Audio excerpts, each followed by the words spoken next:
For anyone interested in purchasing a Turbonator VGT from Diesel Power Source, I thought I'd give a review on mine.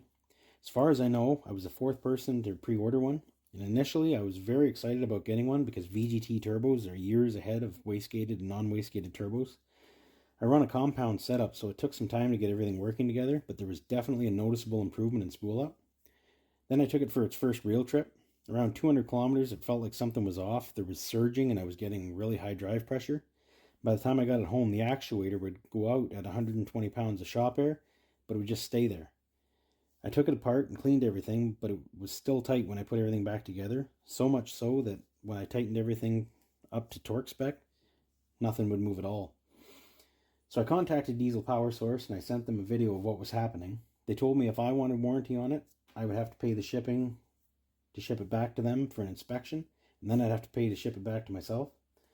My issue with that was I already paid the shipping for them to send me a fully functional VGT housing, and they sent me a piece of crap, basically. The inspection they wanted to do should have been done before it was sent to me in the first place. When I brought this up, they blocked me on Facebook. So I ended up taking it apart again, making a bunch of modifications to it. I got it working, and it's much more reliable now, no thanks to Diesel Power Source. I just bought the turbine housing, but I've got a friend who bought the complete turbo, and it blew up after a few weeks. And I've got another friend, and he's replaced this joint several times because it keeps wearing out on him. 3 of us have bought them. 3 of us had trouble with them. So basically, they're poorly engineered.